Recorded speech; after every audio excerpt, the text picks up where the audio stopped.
We're live. All right, everybody. Welcome to House Energy and Digital Infrastructure. It's Wednesday, February 11th. And we are here this morning to have a committee discussion and vote on our Committee Bill 260726, an act relating to copper-based to fiber-based network transitions and battery backup requirements. So just as a reminder, taken a pretty significant amount of testimony on this bill, and we walked through the language pretty carefully last week and asked Ledge Council to make final changes. And so she's going to walk us through the language that we're voting on today. So, I'm sorry. And I'm Representative Kathleen James from Bennington 4. Scott Campbell from Central Alfred. Richard Bailey, Oil 2. Chris Morrow, Wyndham, Pinzer, Bennington. Michael Southworth, Caledonia 2. Christopher Howland, Rutland 4. Darren Torrey, Washington 2. And joining us, Dana Lee Perry from the Craftsman Group. Andrew Brewer with DRM on behalf of Consolidated/Video. Emily Carey Duncan, Representative Wyndham 6. great. All righty, for the record. For the record, Maria Royal with Legislative Council. So, Maria, I know the version's been posted. What are we looking at here? So this is draft in 1.3. It's dated February 9th at 11:11 a.m. So everybody have that? And I do have hard copies because I know some of you like hard copies. So yeah. Okay then. I brought plenty. Okay, great. Yeah. And so just to get started, we'll go through all of the revisions. Substantive revisions are highlighted in yellow. So we'll go through all of those. Great. This draft has been edited. I didn't highlight the editor's technical changes. Yeah, that's fine. And there were a couple spots where I made a couple of changes just for clarification and because the subject matter changed from how it was originally contemplated. For example, Okay. in the statement of purpose, so in the initial language that you were looking at, you actually had backup power requirements, similar to what the FCC used to, and that has been stricken, with the exception of some disclosure requirements, that there are no specific battery backup requirements. So the proposal here, and you'll see this throughout the bill, is to delete that language and then just say, purpose of the bill, the initial consumer protection stays the same, and also to establish reporting requirements designed to inform state policy with regard to ensuring all telephone customers have continuous and reliable access to emergency services. So again, this is just a statement of purpose. We'll go through as that is reflected in the body of the bill. But similarly, the act title, I thought it was appropriate to strike the reference to backup power requirements. It might be confusing for some voice providers. And just specify that the act relates to the transition network and also consumer protections. Sorry, Marina. Yep. In the subject, we still have backup power. Well, it's related to backup Okay. power. Okay. Yep. Thank you. Yep. Okay. Same thing with the section heading of the law. It's replacing backup power obligations with consumer protections. So then scrolling down, this was just a clarification. I wanted to suggest for you, this is the finding specific to the FCC prior regulations related to providers of facilities-based fixed residential voice services that are not line powered. That's defined in that term's use, but it's also kind of confusing for people who aren't. So I thought it might be helpful just to say such as VoIP service, just to make it clear what you're referring to. So no substantive change. That's just for clarity. So then in the sixth finding, I'm on page 3, top of page 3. So just again, some clarifications. an alignment with the new language. There is a need for customer safeguards to ensure continuous and reliable service during the transition to and in the provision of VoIP service and for enhanced state oversight with customer access to emergency services generally. So this gets to the reporting requirements and the information that will come to the department and their monitoring of that and potential recommendations about if there are vulnerable areas or if there should be backup requirements. And then the intent section is similar to that. What I did add, you'll see on line 9, it is intent of the General Assembly to balance telephone network modernization with customer safeguards. And I am suggesting that language because it really aligns with the FCC's oversight of trying to push the modernization of these networks. And it's indicating that Vermont is not, the intent is not to stall those upgrades, but to do so in a manner that also protects Vermonters. Okay, so that language, I think is actually a helpful clarification, I think right? I think it is. So that it couldn't be interpreted Correct. to mean that Vermont's out there trying to block Correct. Yep. the fiber rollout. Okay. Yeah. I think it would be advantageous to, when we first refer to copper connections to be copper, let's see, where's that, copper based line powered. There's not a, I don't know if the public needs to understand it, and so it might be not be a valid point because it's law, but the copper base is the line powered base. I think that's an excellent point. I think it is reflected in the findings, and you can let me know if it's Further down. actually further up. So Line 9. yes. You know, so your findings 1 and 2, you're talking about the transition from copper to fiber networks.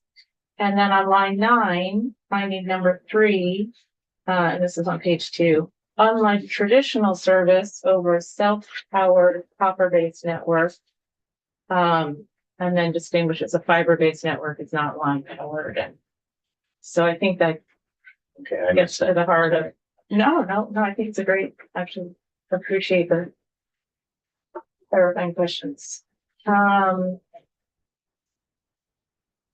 I think we're back to the intent, having that balance statement, and then also going on to say enhanced state oversight with regard to ensuring that all telephone customers have continuous and reliable access to emergency services. The reporting requirements on the department and their look at service availability is not restricted to just these transition areas, but just statewide, looking to see if there are vulnerable areas with respect to power or carrier outages. So I think now in the notice requirement on page 4, your suggestion was to have the notice go out 120 days and 60 days and 30 days. Is that right? Not 90 days. I think that's what we settled on. And so, and then disclosure number 2, there was some discussion about how you described the current or the existing legacy telephone service. I think just by striking any reference, it would now read the details of service changes, including any potential impact on a customer's telephone service. It just doesn't, I don't think you really need to qualify it. I think it's self-evident. Yes. So it goes into, on that line 6, it says, and whether the carrier will offer.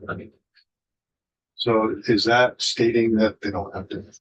So that's a really good question. And that kind of gets to it's a dynamic market and what's happening. Like, as you know, they have filed with the FCC a petition to discontinue their legacy obligations. So whether they going forward will be required to offer a comparable service, you know, that's kind of a to be determined. I was gonna say Um, that's what we learned on Friday in our hearing, right? That they've filed this petition to discontinue their legacy service, and if that's approved by the FCC, then It's they will no longer be required. likely, it might be if it hasn't already, because they filed several petitions. And Right. there's usually like a 30-day comment window, and then there's a. So my guess is it may have been approved in some areas already, but then there's the PUC, as the PUC mentioned, they're going to do their own investigation Right. and look at what if any requirements should remain. And so I thought by saying whether the carrier will offer reasonably comparable, it kind of opens it up so that the customer knows. You don't have to just buy a bundled service that's very expensive, or maybe a standalone service. It's comparable to what you had. So even if they're no longer required to offer that, we are requiring them to say Whether if they whether, yeah, that's that makes sense. So are they still carrying the designation of a carrier of last resort? To be determined. I think that That's where I'm kind of hung up on that. Yeah. Is because if they are, then they have to, correct? Yep. So that's kind of where I'm hung up on that one. Yeah, I think it's a really good point, and that's part of the dynamic nature of this. And you'll see, like, in the next disclosure of course, the third disclosure requirement, that's a good point, to not specify life alerts, private entity, just medical alert devices generally. And then in 4, disclosures about the carrier's obligation to provide regulated landline voice service to residential customers in its service territory. I think that's getting at your point, like, are they the regulated legacy provider? If they are, they need to disclose that and their obligations. It's quite possible, if they're relieved of some of their regulated legacy requirements, they might be relieved in some areas of the state, but not others. So it's not probably, they're doing this in, stages based on the level of competition in certain areas of the state. So I thought broadening this and just saying, if you have any obligations, what are they within your service territory? to me, the word whether is safer because it means they have to report regardless of what the circumstance is. If they're required to provide it, they have to say that. If they're no longer required to provide it, they have to say that. So to me, it catches all circumstances. So in number 4, like putting, okay, so just. No, I'm sorry, I'm on yes. number 2. Yes. Yes, I think that was the intent there. Kind of getting at that point. And then number 4, if they don't have any obligations to provide regulated landline voice service, They have to then say that they're- too. yeah, or there won't be disclosures, like they won't be required to necessarily disclose that. But with all the other disclosures, it might be pretty clear what's available. So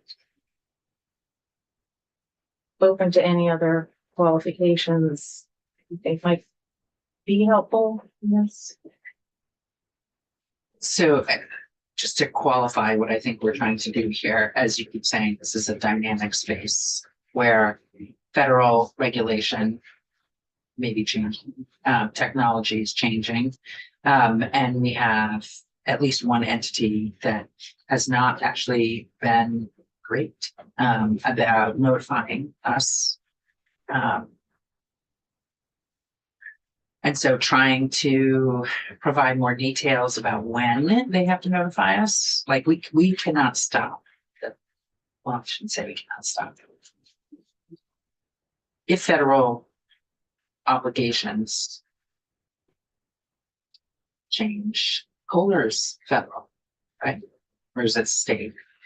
It's ultimately it's a state level. A lot of some states have gotten rid of those obligations. They've determined that there's Yeah. sufficient competition and there no longer needs to be that carrier of last resort. Ultimately, I think it's at the state level where those determinations are made. As to who, but right, but not if. It's like that you have to have Kohler a federal. I don't know that it's a federal requirement. Okay. Is it a state requirement? Yeah, well, it is for the incumbent local exchange carriers. And then there are carriers that can apply for the ETC designation where they have responsibilities to build out or provide service. So there are various state level things, but the changing market is what's kind of bringing this issue to the forefront, right? Because some providers are saying there is in these areas sufficient competition such that consumers are protected. Yeah. And the ETC designation is tied to whether they can take public funding.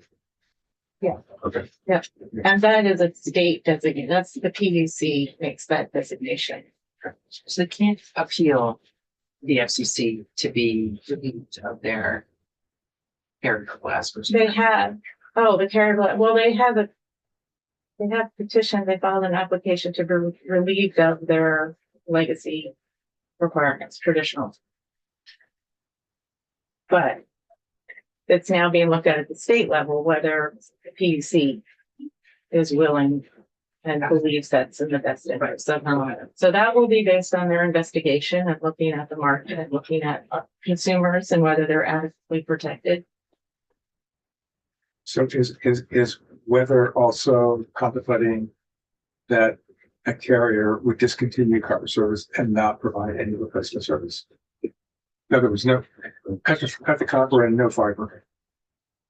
Oh, good question. Why didn't you- Well, good question, but I think they would only be able to do that if there were sufficient competition. So if they wanted to retire the copper Right. network because it's expensive, there would have to be a finding that there are other providers in the area.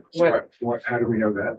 How do we know? That there would have to be a finding that there are other providers. Well, the FCC looks at that. In fact, in the application, they mention in this area, there are 2 cable providers, there are cellular providers. That's central to the determination as to whether there's sufficient competition.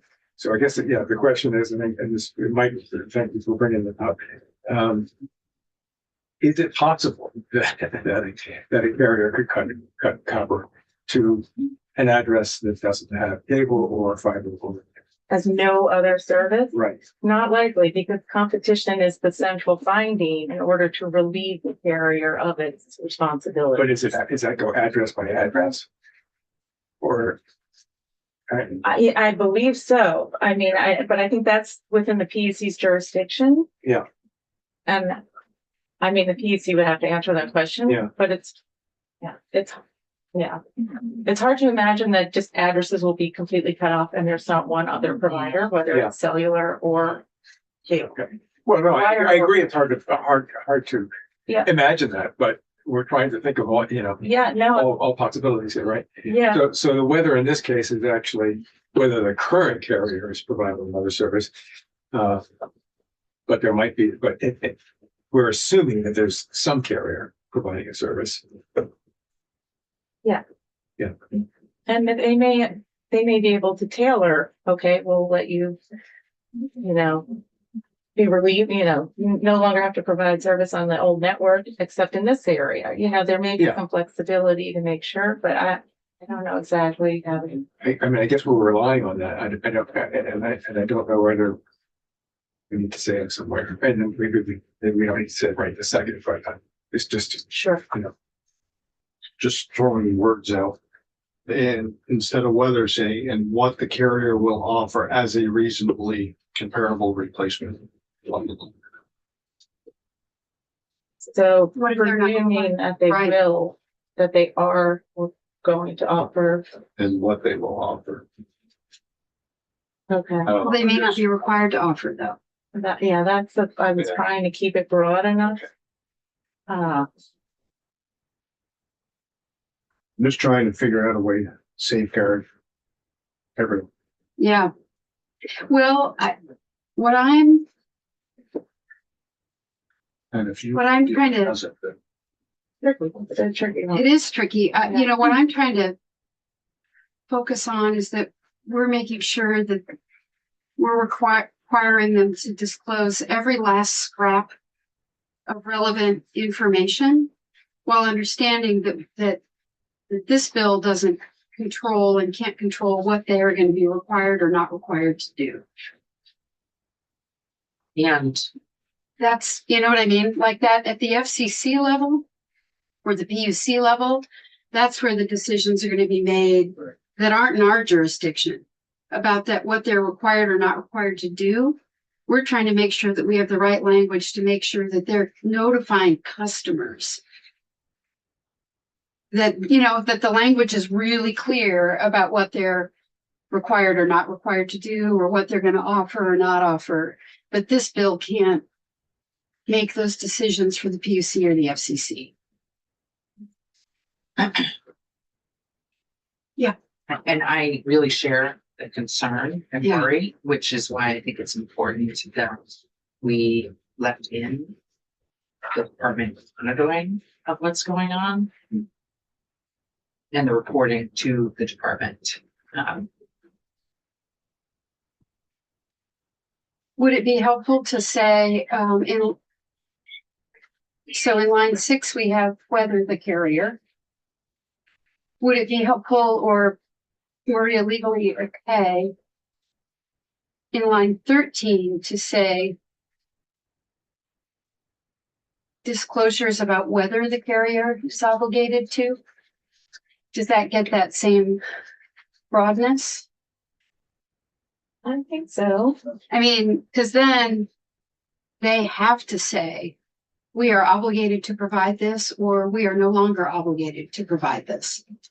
And then to me, that feels like crystal clear. They Disclosure. have to, to me, that would be language that would say you have to tell customers what's up with this.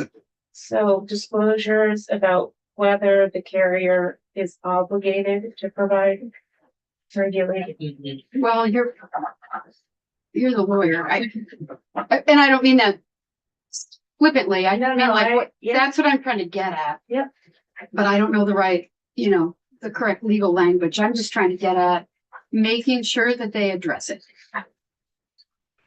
So, you know, so instead of if it says disclosures about the carrier's obligation to provide, I don't want the carrier to say, well, we don't have to say anything because we're no longer obligated to provide, and it's just not in there. Yep. No, I think that's a good point. So it'd be whether the carrier Is has obligated. an obligation to provide or is obligated to provide.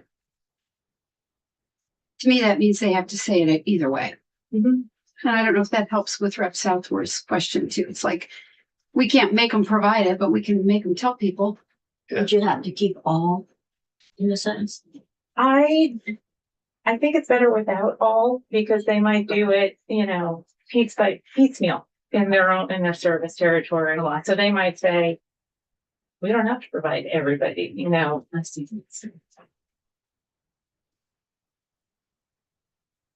Yeah, that's fine. Okay, is that good? All these.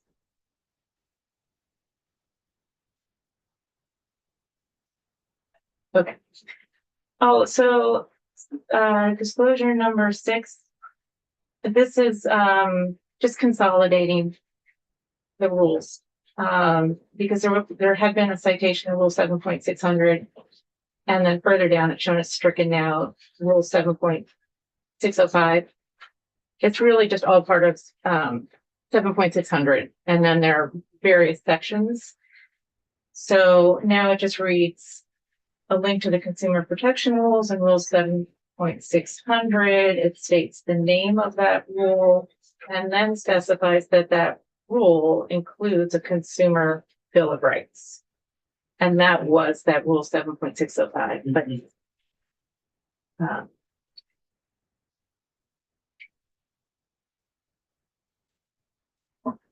Then that brings us down to subsection E, the VoIP service provider reporting.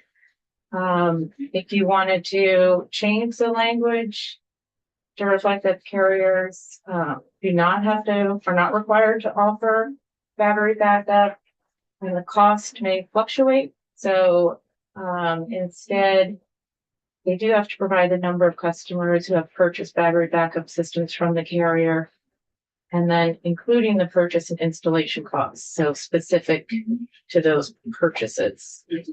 How are they gonna know the installation costs? If they do it, if they provide, if they do the Okay, if installation, applicable, I see. Okay, right? If there aren't any, they don't. Gotcha. So there's no statistics on people who buy their, Right, power, battery backup plus the other, so. right. There's no enforcement or metric. This is informational for the department. Pretty much, don't we anticipate them to be a plug and play type battery? Yeah. Not something that you. It must be out there with the other details and Waitsfield that have already totally converted to fiber. Absolutely, and they were required to offer, but they're no longer required. So I'm sure there's, Once they've continued Data. they've reached the end of their service territory with fiber, they're no longer well, required to. the federal regulation sunset.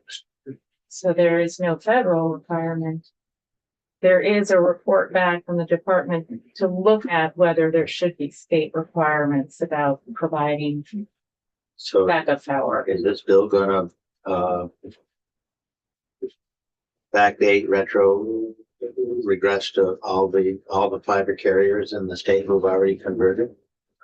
No, because it doesn't have a retroactive No cost. effective, section. So typically statutes are construed as to being prospective in nature. Yep.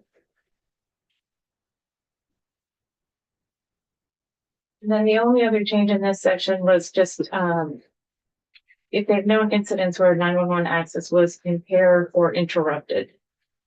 Impaired is usually like degraded service, but Okay, interrupted, like no service. So just, it seemed appropriate there. And then on page 6, subsection G, Just to clarify, so if they don't know about a service interruption, yeah, only known. Yes. Yep. And then G is with respect to the department's monitoring of the state and the availability of services. So it's looking at the outage reports that are submitted to 911, as well as the department's own telecommunications service availability data and any other relevant data available to the commissioner. So it's broad, if there's information related to services provided. And then the goal is still the same, based on looking at where the outages are, what the availability is. Are there particular locations in the state that are vulnerable to extended periods of time without access to 911 service?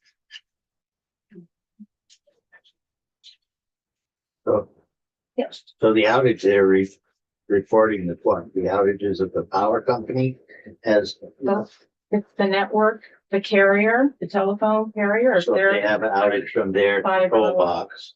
Yeah. Or if they have, but they wouldn't necessarily be reporting on individual power outages to individual the customers. carriers would, the electric But company the have to electric company report, would be reporting power. their. yeah, Uh, to 911. And it's, so you can see it stemmed from making sure 911 had a better understanding of where there were significant outages. There's a threshold, when you have to report, like the outage was, don't quote me on this.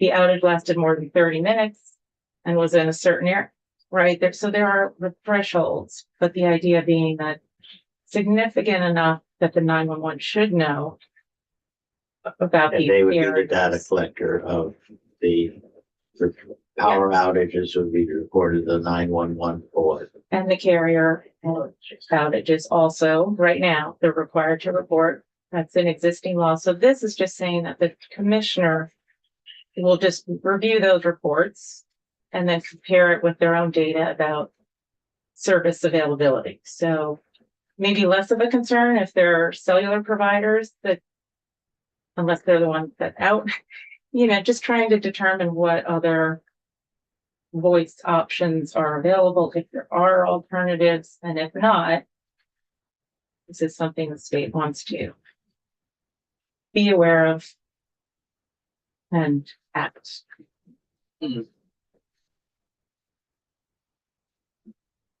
So consumer education and outreach, that is all the same. So everything else is the same. No other sets. Yeah. Ellie? I have a couple of minor things if since we're gonna make a change. One edit here. Back on page 53.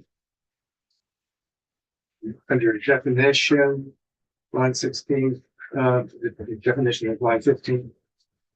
We're finding, is it a standard definition? Or I guess what I'm wondering is, it says facilities based, but elsewhere fiber is referred, or VoIP is referred to as fiber based. No, it's facilities based in this context because it applies to more than just fiber based. Because you have the reporting requirements with, where the VoIP services, it could be coaxial cable, Okay. right? So it's meant to be broad. Elsewhere where it says fiber based, should that be broader? No, because I don't think so. Unless we Okay. check each one, I'd have Okay. to do that. But I think because in that first notice section, it applies to when there's a copper to fiber. Yeah. So in that context, the facilities based Okay. would be a fiber. But in terms of VoIP service generally available in the state, it could be coaxial cable, could be wireless. So wanting to keep that broad, I believe that's. The next thing was on page 4, line 16, where it says, backup power options to ensure each customer can maintain service continuity during a power outage. Can we really ensure that? No. So information on the need for and availability of backup power options and battery backup devices. Just to maintain service? Or to ensure each customer is aware of or something, or. Yeah. Yeah, I'm open to suggestions here. I think that makes sense.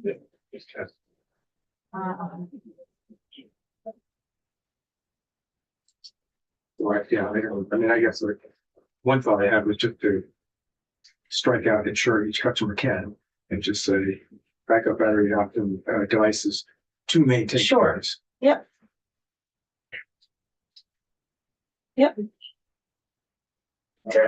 Maintain or extend.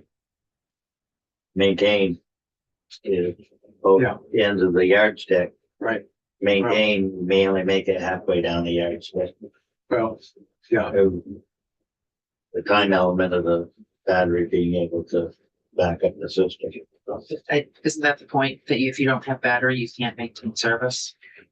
Well, right, but if you have a battery, the life of the battery may not last the extent of the interruption. that's, yeah, I mean, right. But again, it's law for the companies, and it's really not intended to, the law doesn't inform the public of the detail. And that's what the companies are gonna have to, You're maintaining service while the batteries were operating, but. right, that's, This is notice though. This is the commissioner ensuring notice to customers. It's not. I think. The last question. The last question I had was, on the last page, the department report. And I'm just wondering if that is redundant with the other reports that we have on the VOAG service provider reporting. Maybe it's not. Oh, I see. No, it's not. Okay. No, because it's the service provider reporting. to the department, And the other is department collecting all of that Got and it, then okay. reporting to you. I missed that. Okay. There are all things I never. Thanks. Great. Maria, can you make those changes and, bring that back to us for a vote? Sure. Wait, what's your ETA? I can do that very quickly if you have time. We do. Okay. We do have testimony at 9:45, but we've allowed a decent amount of time for it. Let's just give us here. Like when you say quickly, what is Like 5 minutes? great? Why don't we go off live and we'll be back to vote in 5 minutes? Thanks, Maria.